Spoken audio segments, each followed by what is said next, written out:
আমার নাম মন্ত্রী বিকাশ দেব বর্মা। আমি ক্লাস 8 পর্যন্ত পড়াশোনা করেছি। মহারাজার কারণে আমি মন্ত্রী তো পেয়েছি। আমি একজন শিক্ষিত মন্ত্রী, আমি একজন ঘুষখোর মন্ত্রী।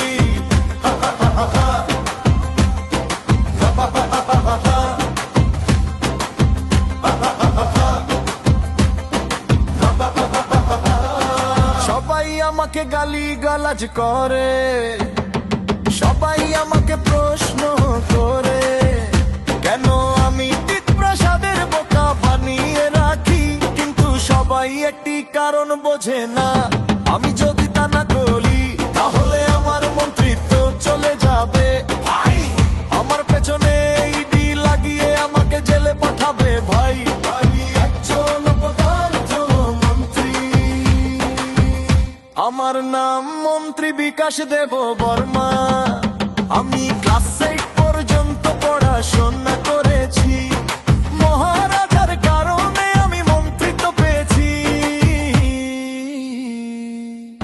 আমি একজন শিক্ষিত মন্ত্রী, আমি একজন ঘুষখোর মন্ত্রী।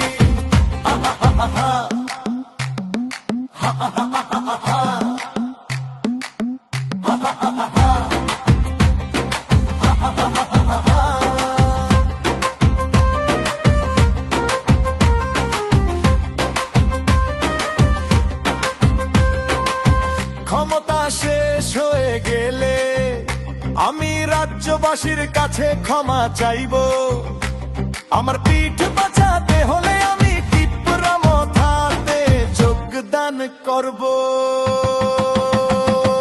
মানিক দাদা আমাকে রোজ বলে প্রাসাদের গালিগালাজ করে, তা না হলে তোমার মন্ত্রিত্ব কেড়ে নেব। আমি একজন অপদার্থ মন্ত্রী। আমার নাম মন্ত্রী বিকাশ দেব বর্মা।